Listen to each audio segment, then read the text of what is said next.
इतना मोतियाबिंद हो गया शिक्षा विभाग के पदाधिकारी सबको, वो सबका मोतियाबिंद उतारना पड़ेगा यहाँ पर सदन में। अभिव्यक्ति की स्वतंत्रता पर रोक लगाते हैं, कोई हमारे खिलाफ नहीं बोल सकता है। हमने कहा कि हम बोलेंगे, या किसी की बपौती नहीं है कि तुम दिन को अगर रात कहो रात कहेंगे, जो तुझको हो पसंद वही बात कहेंगे, हम कभी नहीं कहेंगे। इन्होंने घोटालों का साम्राज्य चलाया है। रहनुमाओं की अदाओं पर फिदा है दुनिया, इस बहकती हुई दुनिया को संभालो यारो। बहकती हुई दुनिया को संभालो यारो। हम किसी भी रहनुमा की अदा पर फिदा होने के लिए यहाँ नहीं आए हैं। रहनुमाओं की अदाओं पर फिदा है दुनिया, इस बहकती हुई दुनिया को। जो बिहार बोर्ड में जो पढ़ाई हो रही है 9th की हिंदी की किताब में मनोज तिवारी का व्यक्तित्व पढ़ाया जा रहा है। वही मनोज तिवारी जो गीत गाते हैं बगल वाली जान मारे ली। एक राजा और एक भिखारी का बेटा जब तक दोनों साथ नहीं पढ़ेगा तब तक भिखारी का दर्द राजा कभी समझ नहीं सकता। एक तस्वीर स्क्रीन पर चल रहा होगा, किसी पहचान के अब मोहताज नहीं है, निर्दलीय एमएलसी हैं, तिरहुत स्नातक से जीत कर आए हैं वंशीधर ब्रजवासी, जो कि शपथ ले रहे हैं। हमारे साथ सीधे जुड़ रहे हैं और बातचीत करने का हम इनसे वो तमाम सवाल होंगे और विस्तार ये बातचीत होगी। ब्रजवासी जी, पहले तो आज शपथ ग्रहण आप किए, बहुत बहुत बधाई आपको। चलिए, आप सभी को बधाई है। सभी लोगों का प्रयास जीता है, सभी की उम्मीदें जीती है, सभी का विश्वास जीता है। इसलिए सभी लोगों को, जो भी संघर्ष पसंद लोग हैं, सभी लोगों को बहुत बहुत बधाई है और सभी लोगों को ढेरों शुभकामनाएं हैं। जी, आप ऐसे शख्स हैं, जब बिहार में शिक्षा व्यवस्था सुधारी जा रही थी, एस के पाठक थे, उनसे आपकी बात नहीं बनी, थोड़ी नोक-झोंक भी हो गई और उन्होंने आपको बर्खास्त कर दिया। अब सीधे आप माननीय बन गए हैं आप। पहली बात तो आपने कही कि शिक्षा सुधार की जा रही थी। शिक्षा का सुधार नहीं हो रहा था, शिक्षा का बंटाधार किया जा रहा था। जी। आप जिस महापुरुष का नाम लिए हैं, उनके 10 महीने के कार्यकाल में राष्ट्र निर्माता कहे जाने वाले 200 से ज़्यादा गुरुजनों की मौत हुई है। तो जिस शासक के 10 महीने के शासनकाल में 200 से ज़्यादा गुरुजनों की मौत हुई हो, उसको आप सुधार का नाम नहीं दे सकते हैं। और जो शिक्षा जितनी बर्बाद की गई है, शिक्षकों के मनोबल को जितना तोड़ा गया है, शायद उसकी भरपाई करने में कई दशक लगेंगे। ये कैसे शिक्षा व्यवस्था सुधरेगा? वैसे आप एमएलसी बन गए हैं। शिक्षा व्यवस्था को सुधारने के लिए सबसे पहले शिक्षकों को मानसिक रूप से तैयार करना पड़ेगा, उनको मानसिक रूप से बूस्ट अप करना पड़ेगा। आप सोचिए, बिहार के अंदर जो भी शिक्षक काम कर रहे हैं, जब 2003 में शिक्षा मित्रों की बहाली हुई, उस समय कहा गया कि शिक्षा बेपटरी हो चुकी हुई है। पटरी पर शिक्षा को लाने के लिए शिक्षा मित्रों की बहाली हुई और व्यवस्था भी सुधरी। 2005 में शिक्षा मित्र बहाल हुए, फिर 2006 से नियोजित शिक्षकों की बहाली शुरू हुई और अनवरत यह प्रक्रिया चलती रही। जी। आज 20 वर्षों से 21 वर्षों से लोग काम कर रहे हैं, एक अदद प्रोन्नति इनको नहीं मिल सकी है। अगर कोई एक मजदूर भी, अंगूठा छाप लेबर, अगर वह जाता है काम करने किसी राजमिस्त्री के साथ, सपोज करिए कि कोई राजमिस्त्री है जो काम कर रहा है दीवार जो बनाने का, उसमें अगर कोई लेबर मजदूर भी जाकर अगर 2 साल उसके साथ काम कर लेता है ना, तो उसके बाद वो भी कहता है अब हम भी मिस्त्री होगा। और ये 21 साल से शिक्षक पढ़ा रहे हैं, उनको आप एक अदद प्रोन्नति नहीं दिया, ऐसे शिक्षा सुधार करिएगा? शिक्षकों की सेवा में जो जड़ता आई है, उस जड़ता को समाप्त करने के लिए उनको प्रमोशन देना चाहिए था। प्रोन्नति नहीं दी गई है, शिक्षक कुंठित हो रहे हैं। कितने लोग तो प्रोन्नति की आस में जो है वह काल कवलित हो गए। बहुत सारी ऐसी उस समय में बहन बेटियां थी जो अपॉइंट हुई थी 2003 और 5 में शिक्षा मित्र के रूप में। वह चूंकि स्थानांतरण की कोई पॉलिसी नहीं थी, तो मायके में रह गई, मायके में ही रहना पड़ गया। उनकी शादी हुई बाद में, उस समय में अनमैरिड थी, तो अब मायके में ही रह गई। और उस समय जो उनको संतान जन्म ली, तो अब उन बच्चियों की शादी हो रही है। जिस बच्ची की शादी हो रही है, आज भी वो अपने दादा के यहाँ से विदा नहीं हो रही है बच्चियाँ, वह ननिहाल से ही विदा हो रही है। तो माँ तो विदा नहीं हो सकी, अब जो है वह अब नतनी भी विदा नहीं हो पा रही है। तो ये क्या स्थिति बनी हुई है? तो इस प्रकार से आप शिक्षा सुधार लेंगे। ये देखिए, ऐसा है कि शिक्षकों को कभी भी कर्मचारी नहीं माना गया है, इनको नेशनल रिसोर्स माना गया है। आप इनको अगर रिसोर्स मानेंगे तभी आप जस्टिस कर पाएंगे और तभी आप एडुकेशन को आप सुधार पाएंगे, और केवल शिक्षकों के बल पर नहीं होगा। अच्छा, आप बताइए कि कोई ऐसा विभाग बता दीजिए जिस विभाग में प्रतिदिन नया नया कोई पत्र निकलता है, उसमें कोई स्टेगनेंसी नहीं है। कोई तो स्थिरता होनी चाहिए ना। आपकी पॉलिसी में कोई स्थिरता है? अभी अभी अभी आप शिक्षकों को कह रहे हैं कि अपार आईडी बनाना है बच्चों का। ये बताइए कि ये अपार आईडी बनाना ही शिक्षकों का काम है? तो शिक्षक को आप कहीं आधार बनाने के लिए, कभी अपार बनाने के लिए, कभी वोटर कार्ड बनाने के लिए। ये एक सवाल भी मेरा था, क्यों ना इस पे हम चर्चा भी कर लें कि अगर कुछ भी होता है, या चुनाव है, या शराबबंदी बिहार में है, या वैसा कुछ कार्य सरकारी कार्य है, कोई इतने स्टाफ हैं, हर विभाग में कर्मचारी हैं, लेकिन शिक्षकों को आगे कर दिया जाता है। अगर बच्चे ड्रेस पहन के आए हैं या बच्चे घर में हैं या फिर वोटिंग होना है या कहीं पे भी वो शिक्षकों को लगा देना, ये इस चीज़ को लेकर आप कैसे देखते हैं? इन चीज़ों के लिए हमेशा हमारा विरोध रहा है। जो शराबबंदी में शिक्षकों को लगा दिया गया, आप तो पहले ह्यूमन चेन बना रहे थे, तो ये हथजोड़ी करना, गठजोड़ी करना, ये शिक्षकों को रोड पर नुक्कड़ नाटक करवाना लोगों के साथ, इस प्रकार से शिक्षकों को आपने कहा जो ओडीएफ करना, ओपन डिफिकेशन फ्री करना था, खुले में शौच से मुक्ति के लिए, तो कहा कि जो खुले में शौच कर रहे हैं उनके साथ जाकर सेल्फी खींचिए, उनको गुलाब का फूल दीजिए। ये सब आप शिक्षा इसमें ये भी हुआ था, एक शिक्षक ऐसे भी थे कि सेल्फी लेकर कैसे अटेंडेंस करके तो बेचारे गिर गए। मैं आपको सासाराम में 2 शिक्षक उसमें सुबह विसिल मारने के लिए गए थे, तो 2 शिक्षक ट्रक की चपेट में आकर के मर गए। तो ये शिक्षकों को मारने के लिए आप प्रतिदिन करें। आपने अभी देखा शराबबंदी में कहा कि जो शराबी आएगा उसको पकड़वाना है। अब बताइए शराबी को पकड़वाने का काम शिक्षक का रह गया? देखिए सोचना पड़ेगा। ये ऐसा है कि शिक्षा के माध्यम से ही उन्नति प्रगति के सारे द्वार खुलते हैं, और आप इसी को चोक करना चाहते हैं। इस प्रकार से शिक्षा में सुधार नहीं हो सकता है। और आप अभी बच्चा नहीं आ रहा है स्कूल में, तो उसके लिए शिक्षक की रिस्पॉन्सिबिलिटी तय करना, माँ बाप की कोई जिम्मेवारी नहीं है। शिक्षा को अगर सुधारना हो तो शिक्षा में एडमिनिस्ट्रेशन, टीचर और पेरेंट्स, ये सभी की भूमिका है, और सबसे ज़्यादा रिस्पॉन्सिबिलिटी पेरेंट्स की है। पेरेंट्स पर कभी कोई इन्होंने कोई सवाल खड़ा किया है? क्या इस देश के अंदर, यह बहुत बड़ा इशू है कि क्या इस देश के अंदर में किसी भी व्यक्ति को यह अधिकार है कि आपने बच्चे को जन्म दिया है और उसकी सारी जिम्मेवारी शिक्षकों को आप सौंप दीजिए? आपकी केवल इतनी ही भूमिका है? आपने संतान को जन्म दिया तो आपकी जवाबदेही है कि नहीं? आप निजी विद्यालयों से तुलना करते हैं, निजी विद्यालय में पढ़ने वाले जो बच्चे हैं, वे बच्चे 30% पढ़ते हैं और 70% उनके माँ बाप पढ़ते हैं। कैसे पढ़ते हैं? पूरी तैयारी कराते हैं, मानसिक रूप से उसको तैयार करते हैं। तो बच्चे को समय से स्कूल आप नहीं भेजेंगे, अब टीचर चलेंगे खोजने के लिए कि बच्चा कहाँ है। क्या आपको समझ में आती है बात की? शिक्षा, हमारा काम पढ़ाना है कि बच्चा को ढूंढना है, और हमारे पास कोई फोर्स है उसको पकड़ करके ले आएंगे? जबरदस्ती देने वाली चीज़ है। और देखिए इस देश के अंदर माननीय मुख्यमंत्री जी ने अपने राज्य में 2005 में बहुत अच्छी पहल की थी, और उन्होंने यहाँ पर मुचुकुंद दुबे की अध्यक्षता में एक आयोग का गठन किया था। उसमें कॉमन स्कूल सिस्टम की बात हुई थी, समान शिक्षा प्रणाली पर बात हो रही थी, और रिपोर्ट भी आई और रिपोर्ट ठंडे बस्ते में चली गई। आप सोचिए, जब संदीपनी मुनि के आश्रम में जब एक कृष्ण आते हैं पढ़ने के लिए, और राजा का बेटा है, और उसी में एक दरिद्र ब्राह्मण का बेटा पढ़ने जाता है, तो जहाँ पर राजा का बेटा भी पढ़ेगा और दरिद्र का बेटा पढ़ेगा, तभी वह दरिद्र का दर्द समझ सकेगा जब राजा बनेगा। आज स्थिति यह बन गई है कि देश के अंदर में अगर दो तरह की शिक्षा व्यवस्था होती तो उसको दो रंगी शिक्षा व्यवस्था कहते, 3 तरह की होती तो तिरंगी शिक्षा व्यवस्था कह लेते। यहाँ बहुरंगी शिक्षा व्यवस्था चल रही है। यहाँ गरीबों के बच्चे कहीं और पढ़ते हैं, अमीरों के बच्चे कहीं और पढ़ते हैं, कॉर्पोरेट के बच्चे कहीं और पढ़ते हैं, अरिस्टोक्रेट के बच्चे कहीं और पढ़ते हैं, ब्यूरोक्रेट के बच्चे कहीं और पढ़ते हैं। तो इस प्रकार से एक राजा और एक भिखारी का बेटा जब तक दोनों साथ नहीं पढ़ेगा, तब तक भिखारी का दर्द राजा कभी समझ नहीं सकता है। अच्छा, ब्रजवासी जी की किस बात को लेकर के पाठक से अनबन हुई या फिर उनसे टकराव हुई? किस बात को लेकर? ये भी खुलासा कर ही देना। ऐसा नहीं, ये तो सार्वजनिक बातें थी, ऐसा थोड़ी कोई चुरा छिपा के तो कुछ हुआ नहीं, कोई बंद कमरे में थोड़ी कोई बात हुई थी। बात यह थी कि उन्होंने कहा था कि हम संविधान का गला घोंटेंगे। उन्होंने कहा हम अभिव्यक्ति की स्वतंत्रता पर रोक लगाते हैं, कोई हमारे खिलाफ नहीं बोल सकता है। हमने कहा कि हम बोलेंगे, या किसी की बपौती नहीं है। हम लोग जो कुछ भी है, हर किसी को जो राइट मिला हुआ है, चाहे वो अधिकारी हो या कोई सामान्य नागरिक हो, सबको जो अधिकार मिला है कॉन्स्टिट्यूशन से मिला है, और कॉन्स्टिट्यूशन अभिव्यक्ति की स्वतंत्रता देता है, आपको बोलने की आज़ादी है। और इन्होंने कह दिया कि अगर वो जो भी कहें उसको आपको सीधे मानते जाना। मैंने केवल यही कहा कि तुम दिन को अगर रात कहो रात कहेंगे, जो तुझको हो पसंद वही बात कहेंगे, हम कभी नहीं कहेंगे। इन्होंने घोटालों का साम्राज्य चलाया है पूरे राज्य में। आज कल ही खुल गई ना, बेंच डेस्क घोटाला हुआ। एक स्कूल में हमने भी स्टिंग ऑपरेशन किया था, चोरी छुप के हमने किया था। स्कूल गए थे और जो जेडीयू के ही एमएलसी हैं डॉक्टर संजीव सिंह ने कहा था कि 1200 रुपये की बैग को लेकर हम वो स्कूल गए थे।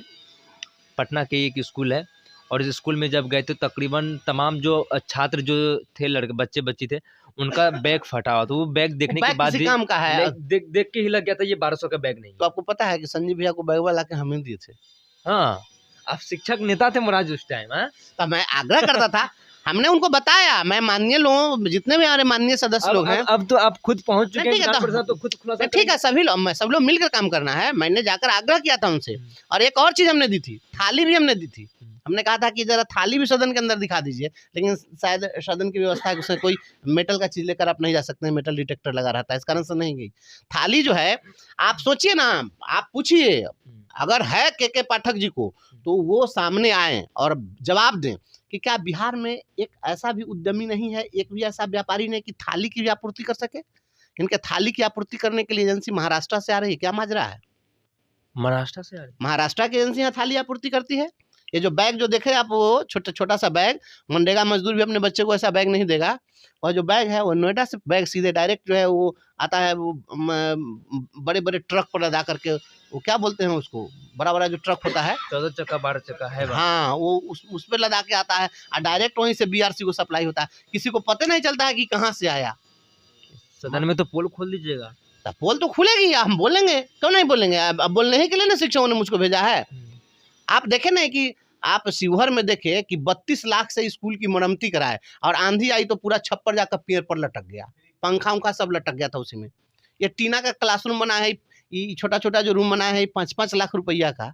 आप जाके देखिए ना, टीना के चदरा वाला रूम में अब बच्चा को पढ़ाइए, गरीब के बच्चा को, कहिएगा कि नहीं बोलिए, बिल्कुल बोलेंगे। ऐसा थोड़ा ही है। ये हम लोग, अरे जब गुलाम देश में जो लोग पैदा लिए थे वो तो अंग्रेज की बात माने ही नहीं, वहां भी बगावत कर दिया। हम तो आजाद देश में पैदा लिए हैं, कोई गलत कहेगा तो हम गलत समर्थन सदन में किसका समर्थन करेंगे, सत्ता पक्ष की और या विपक्ष? सत्य का, ना सत्ता ना विपक्ष। यहाँ सत्ता विपक्ष करने हम थोड़े ही आए हैं, जी। ये उन लोगों के लिए रहने दीजिए ना, बड़े बड़े लोग, हम लोग बहुत सामान्य लोग हैं। एक बात ये भी है ब्रजेश जी कि 1-2 एमएलसी ऐसे भी हैं, जेडीयू के एमएलसी हो चाहे भाजपा के एमएलसी हो, चाहे नवल किशोर यादव की बात करें चाहे डॉक्टर संजीव सिंह की बात करें, ये 2-3 एमएलसी ऐसे हैं कि सरकार के भी अगेंस्ट चले जाते हैं कुछ मसले को लेकर। आप ही ने कहा कि हमने थाली दिया, बैग ला कर दिया था, उन लोगों के साथ रहेंगे आप? देखिए ऐसा है, दुष्यंत की पंक्तियां हैं। दुष्यंत ने लिखा है कि रहनुमाओं की अदाओं पर फिदा है दुनिया, इस बहकती हुई दुनिया को संभालो यारो। बस इतना ही ध्यान रखना है। दुष्यंत ने जो कहा, कौन कहता है आसमां में सुराख हो नहीं सकता, एक पत्थर तो तबीयत से उछालो यारो। तो दुष्यंत ने कहा है, दुष्यंत ने जो कहा वो कि बहकती हुई दुनिया को संभालो यारो। हम किसी भी रहनुमा की अदा पर फिदा होने के लिए यहाँ नहीं आए हैं। रहनुमाओं की अदाओं पर फिदा है दुनिया, इस बहकती हुई दुनिया को संभालो यारो। हम किसी के पीछे बहकने वाले नहीं हैं। जो सत्य होगा, सत्य का साथ देंगे, चाहे वो सत्ताधारी दल हो या विपक्ष हो। जो सही कहेगा, जनहित के इशू होंगे, और जो मुझे सही लगेगा हम उसके साथ खड़ा रहेंगे। अब तो पूरे बिहार मतलब भ्रमण करेंगे, बिहार जाएंगे, हर स्कूल का मुद्दा उठाएंगे। आप देखे नहीं, और आप देख रहे होइएगा, मैं तो जाता हूँ स्कूलों में और मैं दिखा रहा हूँ, आईना दिखाता रहूँगा, मैं आईना दिखाता रहूँगा।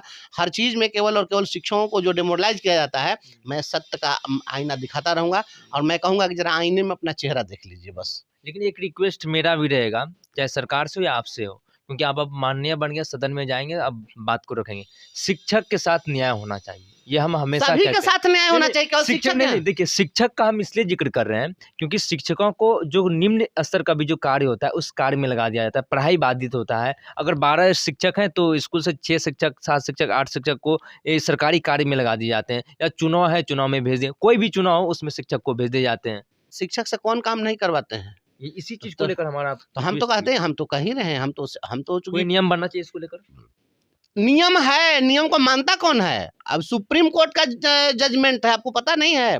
सुप्रीम कोर्ट का जजमेंट है कि शिक्षकों से गैर शैक्षणिक कार्य नहीं ले सकते हैं। आपको आश्चर्य लगेगा, मैंने एक सूचना के अधिकार से सवाल पूछा था कई वर्ष हो गए विभाग से कि शिक्षकों से गैर शैक्षणिक कार्य लेने पर सुप्रीम कोर्ट ने प्रतिबंध लगाया है। वैसी स्थिति में बताइए कि मध्याह्न भोजन का जो कार्य है, ये शैक्षणिक कार्य है कि गैर शैक्षणिक कार्य है? तो विभाग ने मुझको लिख कर दिया था कि ये शैक्षणिक कार्य है। खाना बनाने का काम इनको शैक्षणिक कार्य नजर आता है। ये लोग जो है ना, इतना मोतियाबिंद हो गया शिक्षा विभाग के पदाधिकारी सबको, वो सबका मोतियाबिंद उतारना पड़ेगा यहाँ पर सदन में आकर के। ये अभी जो है ये अपार आईडी बनाने के लिए दे दिए हैं कि शिक्षक लोग अपार आईडी बनाएगा। तो ये अपार आईडी है कि कपार आईडी है, उससे शिक्षक को क्या लेना देना? शिक्षक का काम था पढ़ाना, तो आप कह रहे हैं अपार आईडी बनाओ। और अपार आईडी के लिए जो इन्फॉर्मेशन चाहिए वो पेरेंट्स से मिलने वाला है। अब पेरेंट्स नहीं दे रहे हैं तो वो टीचर कहाँ से जनरेट कर देगा? आप टीचर को तो इस प्रकार से ये लोग बना, और उसमें आपको बता दें कि अभी सीतामढ़ी के डीओ ने, मुजफ्फरपुर के डीओ ने शिक्षकों का वेतन बंद कर दिया है अपार आईडी के चलते। ये अपार आईडी कौन सा शैक्षणिक कार्य है, जरा ये लोग बतावे। देखिए बातें जो भी होंगी बेबाकी से मैं बात को रखूंगा, और हमारी आवाज को कोई दबा नहीं सकता है।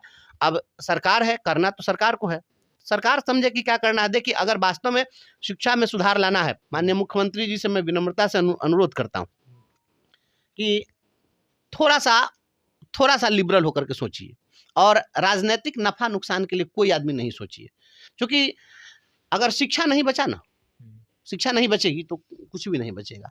इसलिए दुनिया की तमाम चीजें, अगर राजपथ टूट जाएगा वह दुरुस्त हो जाएगा, लेकिन ज्ञान पथ अगर टूट गया उसको कोई दुरुस्त नहीं कर अच्छा सकता। ब्रजवासी जी, लगातार बीपीएससी के अभ्यर्थी सड़क पे हैं, उन प्राइवेट शिक्षण संस्थान जो उनके ऊपर आपकी क्या सोच है, क्या प्रतिक्रिया है? प्राइवेट शिक्षण जो संस्थान, शिक्षा माफिया के भी नाम से कई लोग कहते हैं, देखिए अभ्यर्थी ऐसा है, कहते हैं। मैं किसी पर नकारात्मक टिप्पणी नहीं करूंगा। देखिए प्रतियोगी परीक्षाओं की तैयारी, देखिए कुछ चीज को सोचना पड़ेगा। बिहार विद्यालय परीक्षा समिति की जो भी किताबें हम लोग जो बिहार बोर्ड में जो बच्चों को पढ़ाते हैं, आपको एक चीज मैं जानकारी देता हूँ। 9th की हिंदी की किताब आप उठाइए, जो बिहार बोर्ड में जो पढ़ाई हो रही है 9th की हिंदी की किताब में मनोज तिवारी का व्यक्तित्व पढ़ाया जा रहा है। वही मनोज तिवारी जो गीत गाते हैं बगल वाली जान मारे ली। तो गरीबों के बच्चे बिहार बोर्ड में पढ़ेंगे तो बगल वाली जान मारे वाली गाने वाले उनके आदर्श हो जाएंगे, और अमीरों के बच्चे जो होंगे तो वो क्या पढ़ेंगे, तो आइंस्टाइन की जीवनी पढ़ेंगे, यहाँ मनोज तिवारी का व्यक्तित्व पढ़ेंगे। तो कॉमन स्कूल सिस्टम माननीय मुख्यमंत्री जी ने 2005 में जो पहल शुरू की थी, मुख्यमंत्री जिस प्रकार से इंफ्रास्ट्रक्चर में काम किए हैं, थोड़ा सा एक बार शिक्षा पर काम करें। चाहे वह गरीब का बेटा हो, अमीर का बेटा हो, चाहे मनरेगा मजदूर का बेटा हो, राष्ट्रपति का बेटा हो, सभी को समान शिक्षा दीजिए। एक जब आप देश के अंदर वन नेशन वन इलेक्शन कर रहे हैं तो वन नेशन वन एजुकेशन की बात क्यों नहीं करते हैं? बिल्कुल यहाँ पर बात होनी चाहिए बिल्कुल। कि यहाँ जो है एक देश, एक बोर्ड, एक सिलेबस, एक किताब, एक व्यवस्था, एक शिक्षक, एक स्कूल, एक इंफ्रास्ट्रक्चर, सारी व्यवस्था एक कर दीजिए। जब सारी व्यवस्था एक हो जाएगी तो समस्या समाप्त हो जाएगी। लेकिन जब तक आप बहुरंगी शिक्षा व्यवस्था चलाइएगा तो जिसके पास पैसा होगा तो दिल्ली के कोचिंग में पढ़ेगा, और गरीब का जो बच्चा होगा उसके पास में केहू टूटही मरैया में दिन काटता, केहू कोठा अटारी में जलसा करे, तो ये कैसे चलेगा? नहीं। देखिए, आप सुन रहे थे बेबाक अंदाज। अब पहचान के कोई मोहताज नहीं है, शिक्षक नेता से माननीय बन चुके हैं। तिरहुत स्नातक से निर्दलीय चुनाव जीते, सत्ता पक्ष के जो उम्मीदवार थे उन्हें हराकर बंशीधर ब्रजवासी बिहार विधान परिषद पहुंचे। आज इनका शपथ ग्रहण था। कई खुलासे इन्होंने हमारे चैनल पे किया फर्स्ट बिहार झारखंड पर। हमने लगातार इनसे काफ़ी देर तक बातचीत भी किया, और इन्होंने ये भी कहा कि लगातार हम शिक्षक के जो दबे आवाज़ हैं उसको हम सदन में उठाएंगे। अब मुख्यमंत्री नीतीश कुमार से भी इन्होंने आग्रह किया है, शिक्षा व्यवस्था अगर सुधारनी है तो ये जो काम जो है इन्होंने जो बताया है वो काम करे। तमाम बातें इस वीडियो में इन्होंने कहा है। तो बने रहिए फर्स्ट बिहार झारखंड के साथ। मैं सदन सिंह, पटना। पनोरमा ग्रुप, जो सोचता है वो करता है। ये लो मुंह मीठा करो, आज मैंने अपना जॉब छोड़ दिया, अब हम पूर्णिया वापस जाएंगे। जॉब छोड़ दिया है? मतलब ये घर कैसे चलेगा? हम करेंगे क्या? और माँ बाबूजी क्या बोलेंगे? इसलिए मैं एक और मिठाई का डब्बा लाया। अपने बिजनेस के लिए लोन अप्रूव हो गया। अरे लोन अप्रूव हो गया वो तो ठीक है, लेकिन पूर्णिया में हम रहेंगे कहाँ? अपना घर भी तो नहीं है वहाँ। इसलिए तो एक और मिठाई का डब्बा अलग से लाया हूँ। हमने पूर्णिया में घर ले लिया है, पूर्णिया के ई होम्स पैनोरमा में। पूर्णिया में पैनोरमा ग्रुप लेकर आए हैं ई होम्स पैनोरमा। बड़ा घर, आलीशान जिंदगी और अत्याधुनिक सुविधाओं के संग। अरे अरे, अब क्यों मुंह मीठा करवा रही हो? क्योंकि हम घर वापसी जो कर रहे हैं। घर वापसी की खुशी पूर्णिया में ई होम्स पैनोरमा के संग। E homes panorama, luxurious lifestyle redefined. Bharatiya Janata party का सदस्य बनने के लिए 8800002024 पर मिस्ड कॉल करें। निवेदक भारतीय जनता पार्टी बिहार।